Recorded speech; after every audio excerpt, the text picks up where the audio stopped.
আসসালামু আলাইকুম আপু, আমার নাম রিমি। তখন ছিল গরমকাল।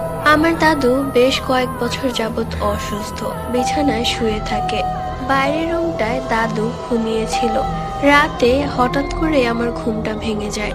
ঘুম ভাঙার পর আমার বাথরুমে যাওয়ার প্রয়োজন হয়, তাই আমি আমার মাকে ডাকছিলাম। মা উঠে রাগের স্বরে বলল, বড় হয়েছিস, একা একা যাওয়া শিখ। কি আর করার, উঠে নিজে নিজেই গেলাম। আমাদের ঘর থেকে বাথরুমটা একটু দূরে। বাথরুম সেরে আমি যখন ঘরে প্রবেশ করব, তখনই দেখলাম আমাদের সিঁড়ির কাছে কেউ একজন দাঁড়িয়ে আছে। বেশ লম্বা, কোনো মতো দেখে মনে হবে না এটা মানুষের হাইট। সে যখন আমার দিকে ঘুরে তাকায়, আমি দেখি যেন কয়লার ধ্বনি তার চোখে জ্বলছে। আমি সঙ্গে সঙ্গে অজ্ঞান হয়ে পড়ে যাই। যখন জ্ঞান ফিরে, তখন শুনতে পাই আমার দাদু আর এই পৃথিবীতে নেই, তিনি কালকে রাতে মারা গেছে। তাহলে সেটা